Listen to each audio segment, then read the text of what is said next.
This is Lachlan Marquet of the Washington Free Beacon, and you are listening to Vigilant Liberty Radio. The ass says he doesn't have a horse in this race, but Retractor knows he does. Now he's got egg on his face. The donkey's on the left, got owned by a kid. They can say it was a crime, but Retractor knows. At Independent Journal Review, we publish news that is objective, fair, and entertaining. As one of the top websites in the United States, it's our duty to bring the absolute best to our readers. Readers like you. IJReview.com, your number one source for news and entertainment.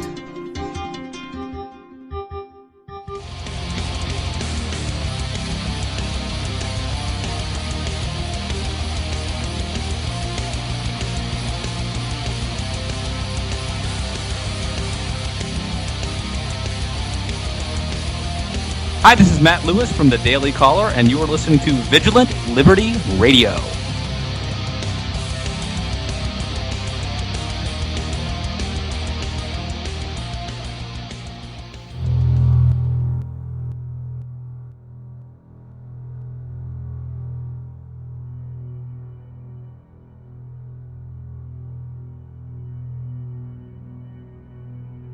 Coming soon to Vigilant Liberty Radio. The Edge of Anarchy, Mondays on VLR.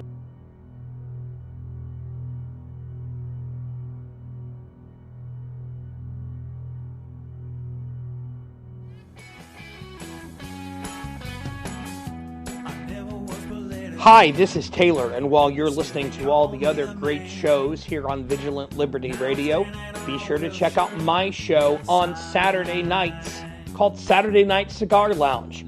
You never know what we're going to talk about. It's always a fun time.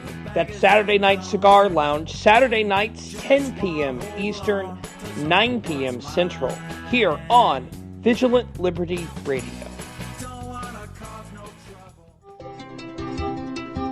At Independent Journal Review, we publish news that is objective, fair, and entertaining. As one of the top websites in the United States, it's our duty to bring the absolute best to our readers. Readers like you. IJReview.com, your number one source for news and entertainment.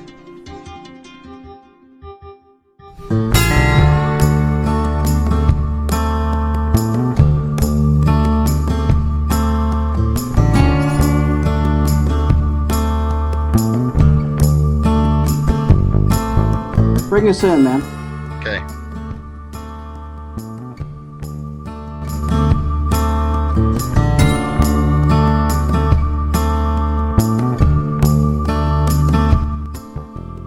Well, welcome back to the show. This is the Right Mics with Mike Miller and Michael Hausum. Thank you so much for listening.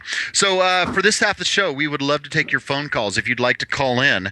The number is 412-567-6879. You can also follow and interact with us on Twitter at The Right Mics. Also, a little bit later today, the archives and links and everything that we're doing will be up on our blog site, therightmics.us. Miller, how's it going? Going well, dude. Interesting. Well, again, sunny. Moved from. I've spent a fair amount of time up there, and of course, she lived up there for a while. But Minneapolis, you've been there too. Minneapolis is so different. Like I don't know how many miles, maybe 200. And even greater. You draw a circle around Minneapolis and down to, Chicago and Detroit and over to whatever.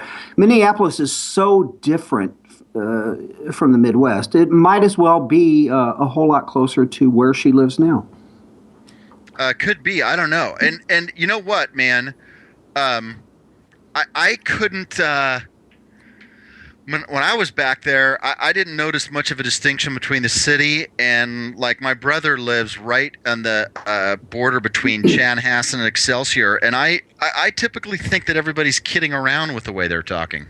Well, okay, maybe so, but I don't know. But more so if let me think about a couple things. As if we've not talked enough about Minnesota. The arts, this is even bigger. Okay, the use by people who don't need to use public transportation in Minneapolis, but use it anyway. Okay, versus Chicago. I say Detroit. You know, we know stories about Detroit. Other St. Louis, other large cities in the area, completely different. It's and I'm not saying badly. It's it's just a different world than the rest of the Midwest, good or bad, and neither actually. Just an observation. So anyway, she was cool. She was very cool. Yeah. By the way, just thinking about people that are out and around, I just got a message from Phyllis. Yeah. Yeah, Phyllis cannot call in because. Don't say he. No, see? I was going to say he, she. So Okay, is it more respectful just to say she? Well, we'll have to ask Phyllis next time. Phyllis okay, is you know on. what? I'll say it like that. This is the note from Phyllis. I'm writing this week because I had a severe reaction to a body waxing. I'm really disturbed by all the Jesus Charlie signs.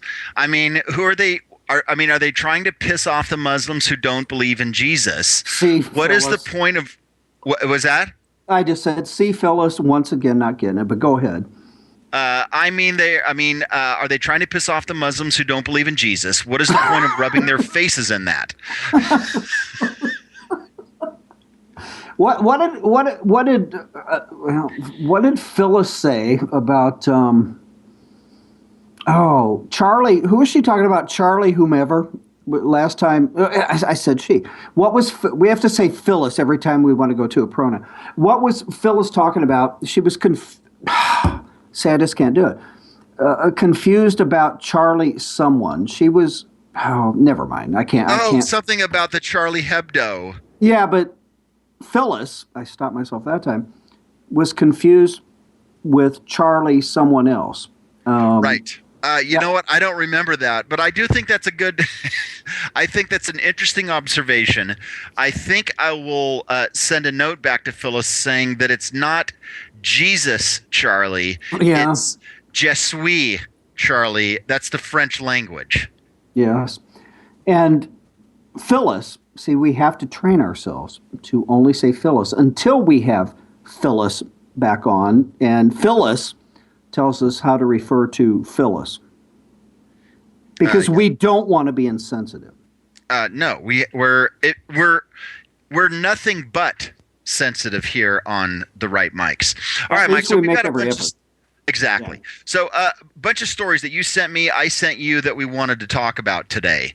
One thing I thought was interesting that you put up on Rat Nation. Interesting about the guy in the question mark suit.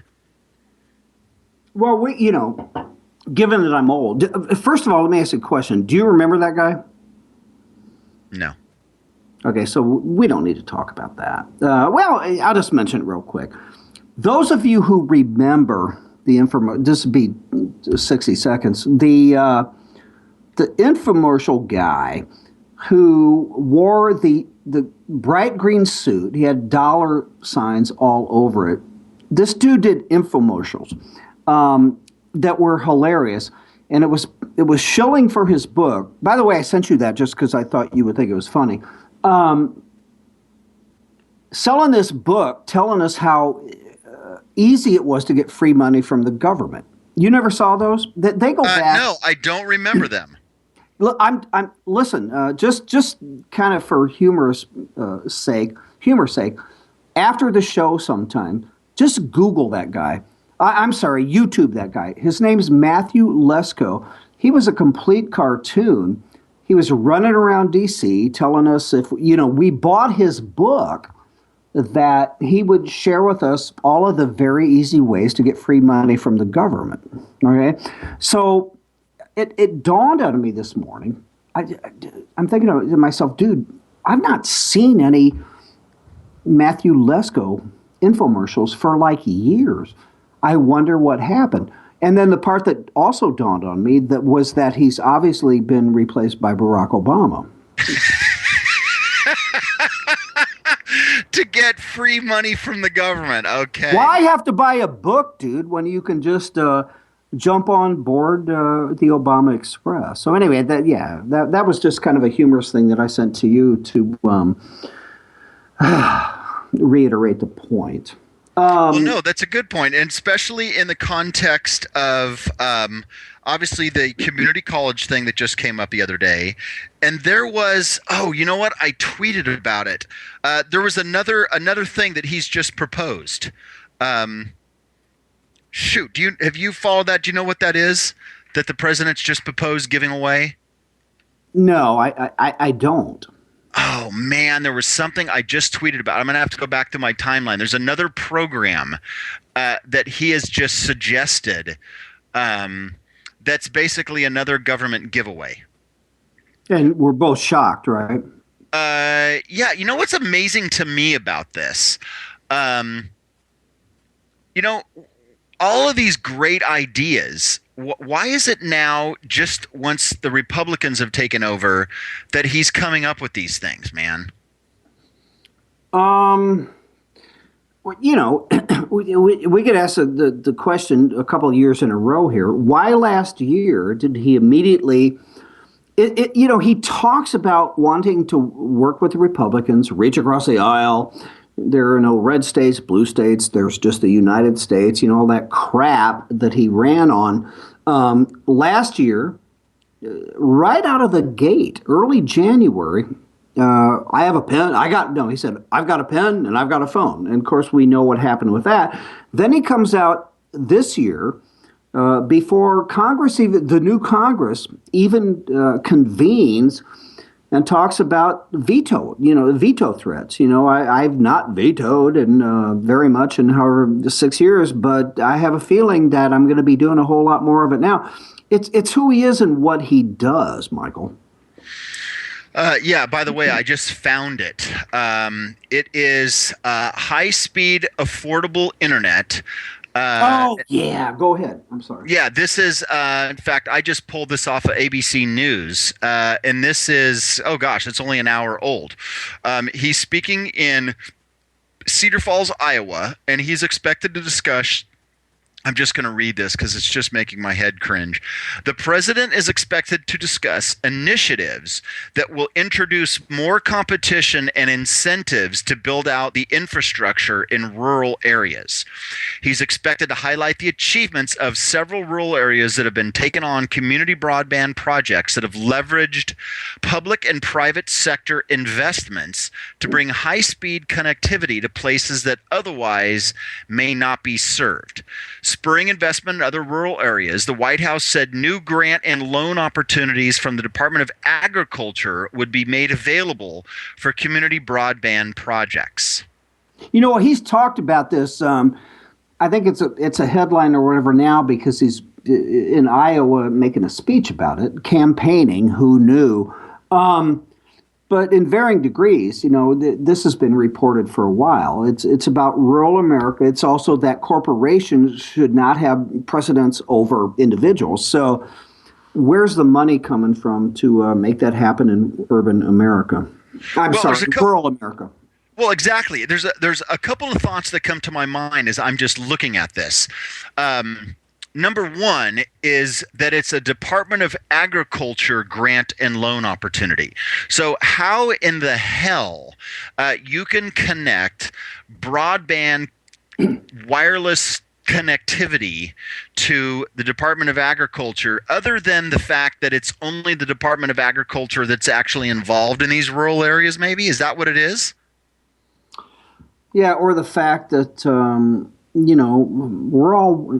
all need to be equal. It doesn't matter the department. It doesn't matter where the money comes from. That we just, Michael, we just need to make sure that everything is fair. Well, you know what? It kind of reminds me of that old joke, Mike, that the Department of Agriculture is so big that the number of employees within the Department of Agriculture actually exceeds the number of private individual farmers across the country. That's probably true. And I'm just joking. Yeah. Well, no, it's I forget. I saw